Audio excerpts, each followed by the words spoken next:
After a year on the road, I thought I'd get tired of traveling. The endless clatter of railways, highways, and everything in between. But as my train pulled into the station at Bellariva, I felt every bit as excited as the first day of my journey.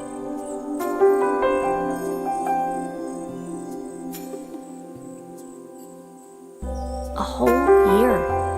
It felt like a lifetime. The places I'd seen, the people I'd met, of course, the forgotten treasures I'd given a new lease of life along the way. I'm a restorer by trade. Bringing our most beloved possessions back to life is what I love to do. I'd been traveling for months, working my way from one town to the next, fixing everything from family heirlooms to VCRs. Bellariva was my chance to take a break. Unfortunately, that would have to wait until after I'd unpacked.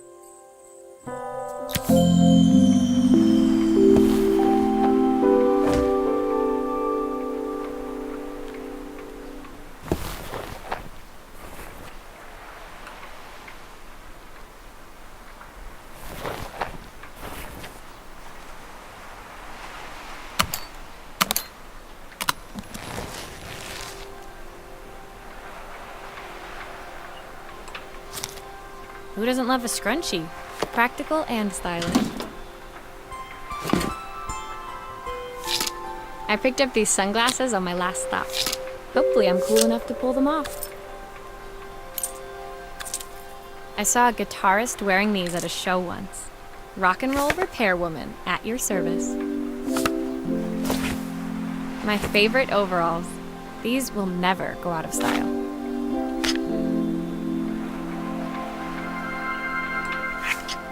Looking forward to taking more close-ups of my fingers with this.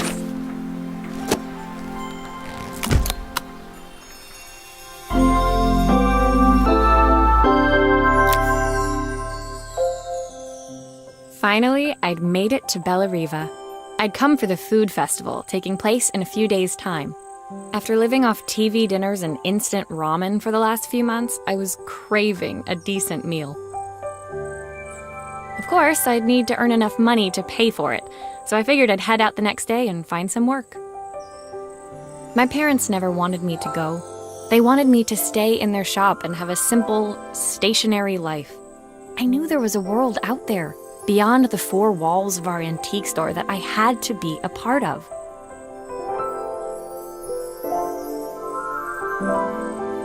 I daydreamed constantly about the weird and wonderful places each of our antiques came from. I loved figuring out their stories, revealing the memories hidden beneath the screws and wires. My story in Bellariva began with a little girl, and a voice she was longing to hear.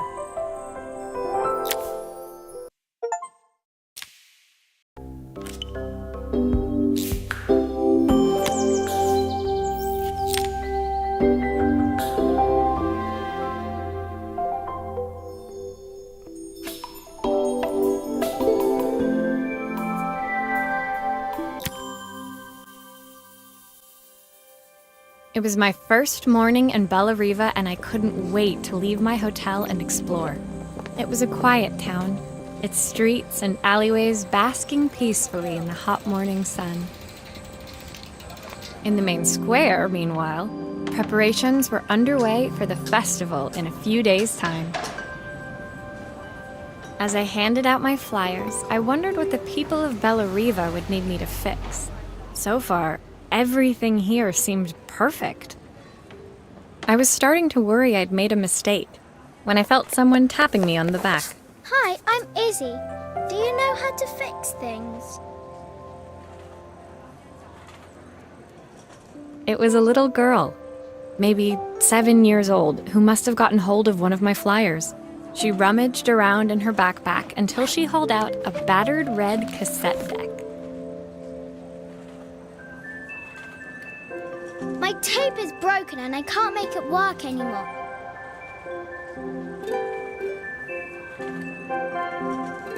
I tried to fix it myself, but there's this metal thing in the way. Can you try?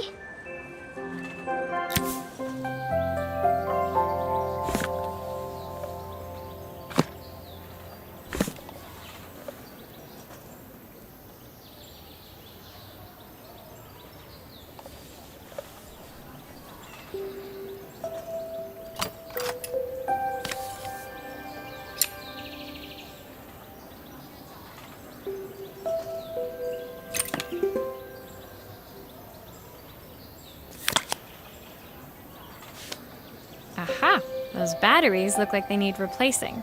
Luckily, I have some spares.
Why did you do that?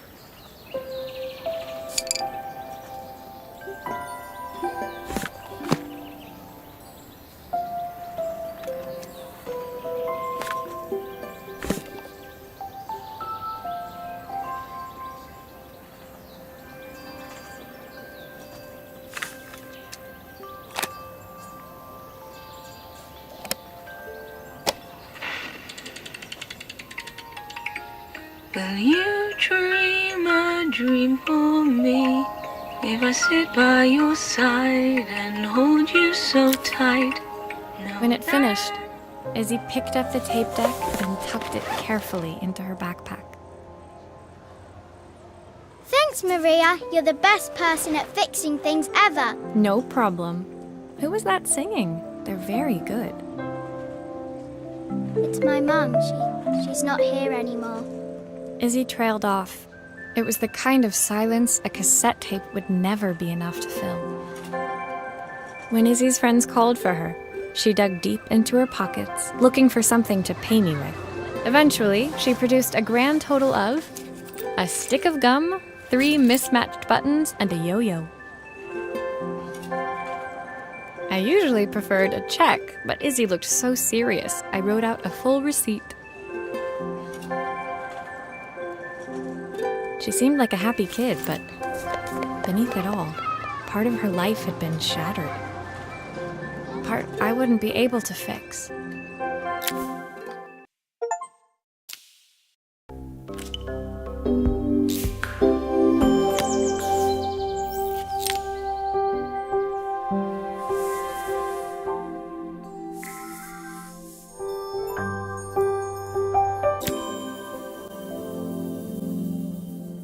My first repair complete, I spent the rest of the day doing small jobs in and around the square.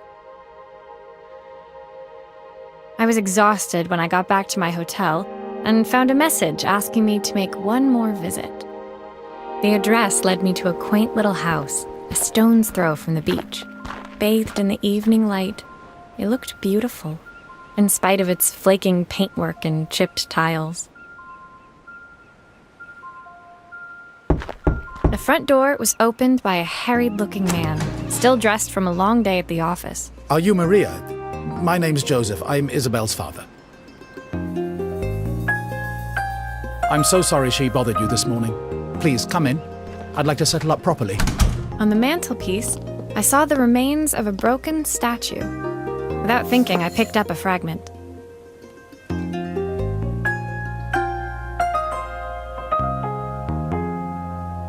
Ah, my father's statue. What's left of it, at least. Yet another way I'd have disappointed him.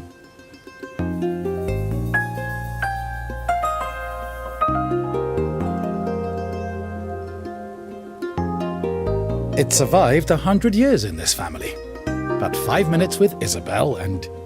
Do you think you can salvage it?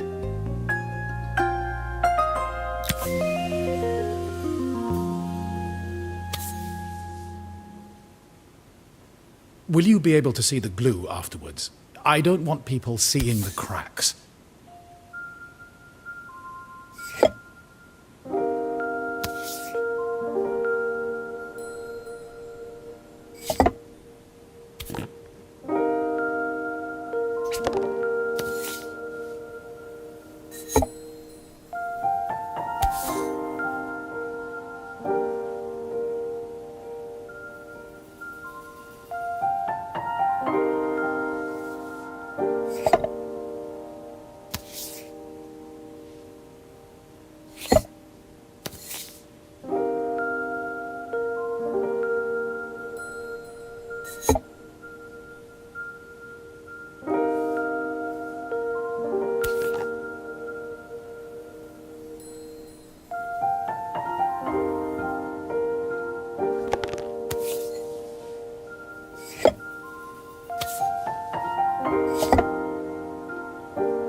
Is this glue really strong enough to hold everything together?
Sometimes I think my daughter should come with a warning label.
Thank you, Maria. It looks as perfect as it ever did. My father wanted me to make something of myself. He didn't have time for anything less. As Joseph put the statue back on the shelf, it nudged against the family portrait stood proudly next to it.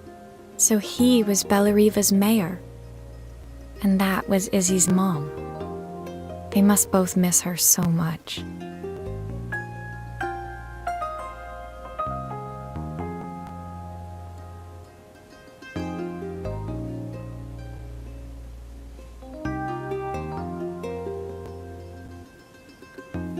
Sorry, I'm a little tired. I've been working late getting things sorted for the festival. There's only a few days to go. Looks like I'll be working late. Again.